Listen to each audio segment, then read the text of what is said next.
Hey everyone! In this quick tutorial, I'm going to show you exactly how to withdraw your money from VProp Trader. So if you want to get your funds safely and quickly, follow along step by step. All right, let's dive in. First, make sure you've met all the withdrawal requirements, like completing the minimum trading days and hitting your profit targets. You need to complete KYC verification. This is important because VProp Trader needs to confirm your identity to keep your account secure. Also, remember that you need at least $50 in your account. If your balance is less, the withdrawal option won't work. These are really important because until you do, the withdrawal button won't even show up on your dashboard. Once you're ready, open the VProp Trader website and log into your VProp Trader account. From your dashboard, go to the left-hand menu and tap on Funds. Then select Withdraw Funds from the menu.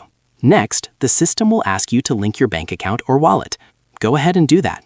You won't be able to withdraw without it. After linking, go back to the Withdraw Funds section. Now, make sure to select your linked bank account from the options. This could be a bank transfer or cryptocurrency, and enter the amount you want to withdraw. The platform will show you the exchange rate and the final amount you'll receive after conversion, if applicable. Double-check everything to make sure everything is correct. And when you're ready, click to Submit to confirm your withdrawal request. The system will process it, and your funds will be transferred to your bank account or wallet. After that, your withdrawal will go through an approval process. Once it's approved, the funds will be sent to the payment method you selected. And that's it. As long as you follow all the rules and check your info carefully, withdrawing money from VProp Trader is that simple.